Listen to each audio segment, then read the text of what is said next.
Kepindahan Jay Itzes ke Sassuolo memberi peluang menit bermain, pengalaman di Liga Elit dan bimbingan pelatih juara dunia. Patrick Kluivert menilai hal ini akan meningkatkan kontribusinya di kualifikasi Piala Dunia. Alex Pastoor aktif memantau pemain timnas yang tampil di Eredivisie, termasuk Calvin Verdong, Eliano Reinders, dan Mads Hilgers. Langkah ini bagian dari persiapan jelang laga uji coba melawan Lebanon dan Kuwait pada September. Cederanya oleh Romeni membuat timnas mempertimbangkan Ramadan Salanta dan Jens Raven sebagai pengganti. Keduanya dinilai punya kelebihan masing-masing, meski mencari striker murni tetap jadi tantangan. Cedera oleh Romeni membuat pelatih Patrick Kluivert belum menetapkan penggantinya di timnas. PSSI menyiapkan opsi internal dan naturalisasi sambil menunggu kejelasan kondisi pemain Ada Hasara. Hübner memulai karir baru bersama Fortuna Sittard di tengah keputusan rekan-rekannya pulang ke Indonesia. Meski membawa nama besar timnas, ia sadar harus memulai dari nol demi merebut posisi inti di Eropa. Martin Pas menilai penunjukan Arab Saudi sebagai tuan rumah bisa menjadi keuntungan bagi timnas. Ia yakin dukungan diaspora di sana mampu menambah semangat tim menghadapi lawan kuat.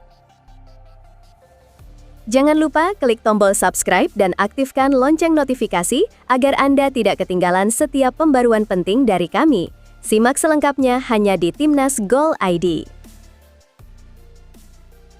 Pelatih Timnas Indonesia Patrick Kluivert memiliki alasan kuat untuk merasa senang setelah Jay Itzes resmi bergabung dengan Sassuolo. Kepindahan ini dinilai membawa 3 keuntungan besar bagi skuad Garuda.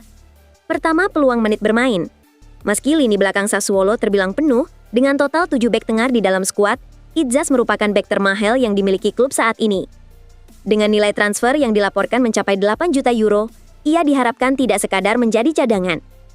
Sebagai kapten timnas Indonesia, Itzes diproyeksikan mendapat peran inti, kemungkinan berduet dengan salah satu dari Tarik Muharemovic atau Sebastian Walukiewicz. Kedua, kesempatan mengasah kemampuan di liga berkualitas. Itzes telah membuktikan diri di Serie A musim lalu dengan menahan striker-striker top Liga Italia. Ia bahkan mencetak gol ke gawang Juventus dalam hasil imbang 2-2 saat membela Venezia pada Desember 2024. Bermain reguler di Serie A memberi kesempatan untuk terus mengasah teknik dan membaca permainan di level tertinggi, sesuatu yang tidak akan ia dapatkan jika tetap bertahan di Serie B bersama Venezia. Pengalaman ini akan berdampak positif pada kontribusinya di Timnas Indonesia. Ketiga, pembelajaran langsung dari pelatih berpengalaman. Di Sassuolo, Itzes akan dilatih oleh Fabio Grosso, mantan bek kiri timnas Italia yang menjuarai Piala Dunia 2006. Grosso yang pernah membela Inter Milan dan Juventus, memiliki koleksi gelar bergengsi termasuk 2 Scudetto. Pengalaman dan wawasan Grosso sebagai juara dunia dinilai dapat menjadi modal berharga bagi Itzes, khususnya dalam mempersiapkan diri menghadapi kualifikasi Piala Dunia 2026.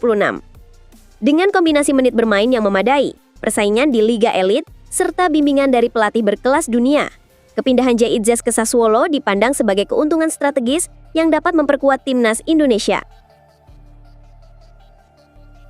Musim baru Eredivisie resmi dimulai akhir pekan ini, dan suasana kompetisi tertinggi sepak bola Belanda langsung memanas. Asisten pelatih timnas Indonesia Alex Pastoor terlihat aktif memantau perkembangan pemainnya yang berlaga di sana. Pastoor hadir di Stadion Goffert untuk menyaksikan NEC Nijmegen menghadapi Excelsior. Laga ini menjadi sorotan karena di kubu NEC bermain bek kiri timnas Indonesia, Calvin Verdong. Pertandingan berakhir manis bagi NEC yang mencatat kemenangan telak 5-0 di laga pembuka. Hasil ini sempat membawa NEC memuncaki klasemen sementara dengan 3 poin dan selisih gol tertinggi. Namun posisi puncak itu hanya bertahan sehari. Keesokan harinya, PSV Eindhoven tampil gemilang dengan kemenangan 6-1 atas Sparta Rotterdam, menggeser NEC dari urutan teratas. Pada hari yang sama, Pastoor juga menyempatkan diri hadir di laga PEC Zwolle melawan FC Twente. Pertandingan ini menjadi kesempatan baginya untuk memantau 2 pemain keturunan Indonesia yang memperkuat kedua tim, Eliano Reinders dan Mads Hilgers. Momen kunjungan ini turut dibagikan Pastoor melalui akun Instagram pribadinya.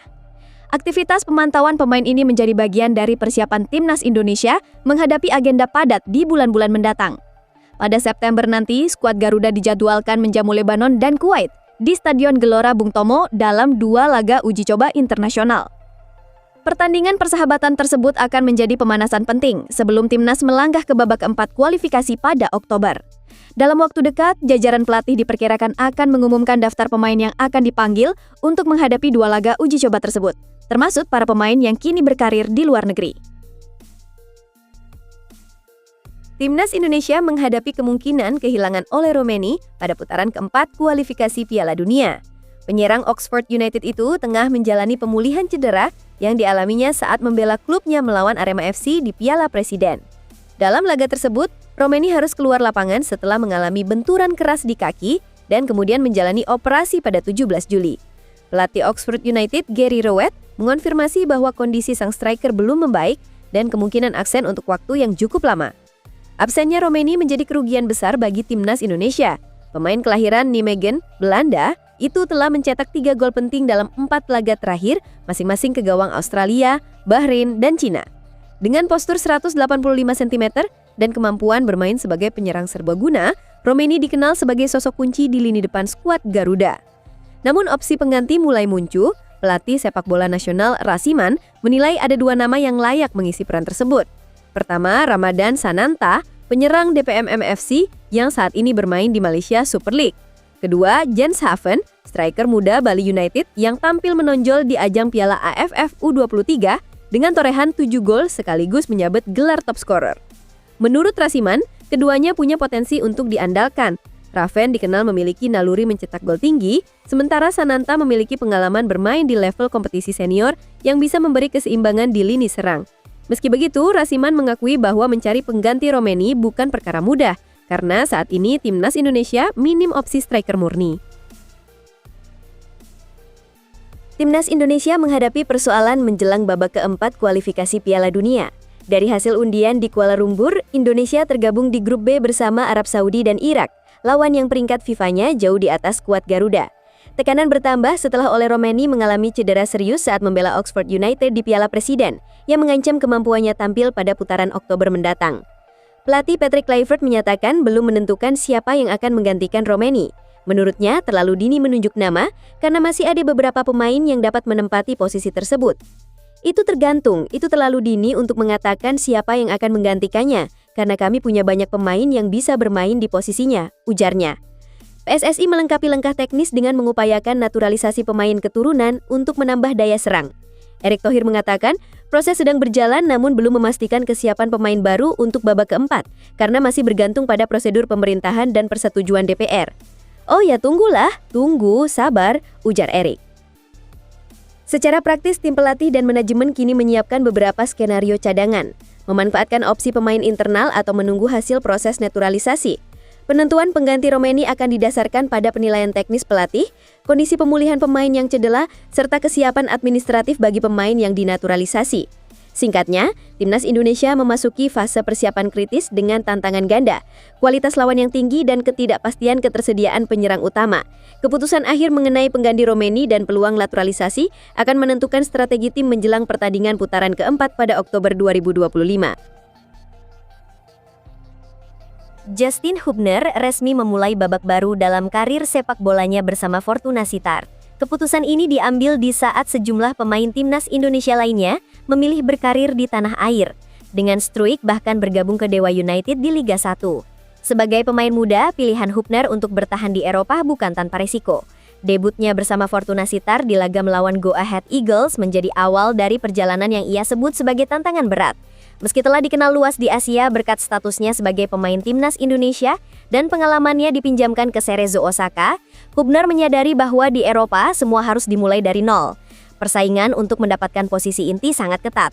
Pemain kelahiran Den Bosch ini datang dengan bekal pengalaman dari Wolves U21, namun ia menegaskan tetap harus membuktikan kemampuannya. Targetnya jelas, mendapatkan sebanyak mungkin menit bermain untuk mengasah kemampuan dan menambah pengalaman.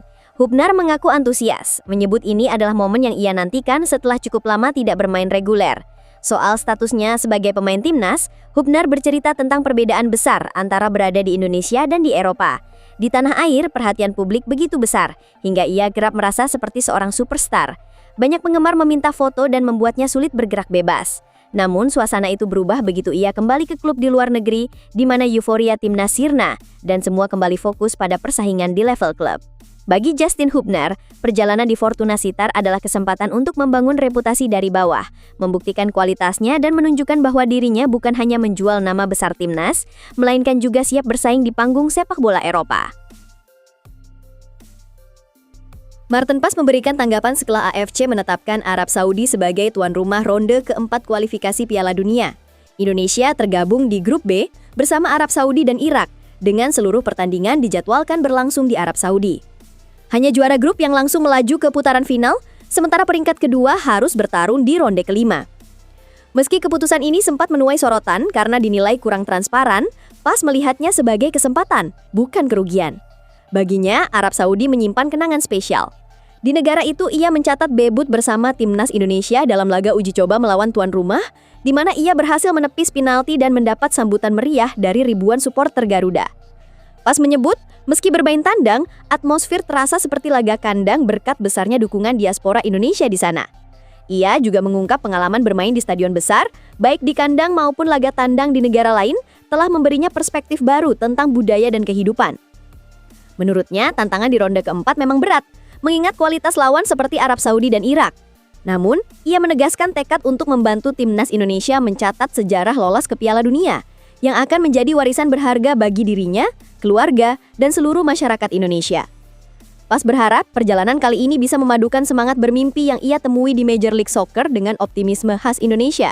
Ia menilai dukungan luar biasa supporter Garuda, baik di dalam negeri maupun di luar negeri, layak dibalas dengan prestasi tertinggi. Dengan pengalamannya di Arab Saudi, Paes percaya dukungan diaspora akan menjadi kekuatan tambahan bagi tim. Tantangan yang ada diakui berat, tetapi ia menegaskan bahwa timnas Indonesia siap berjuang hingga akhir demi mewujudkan impian tampil di panggung Piala Dunia.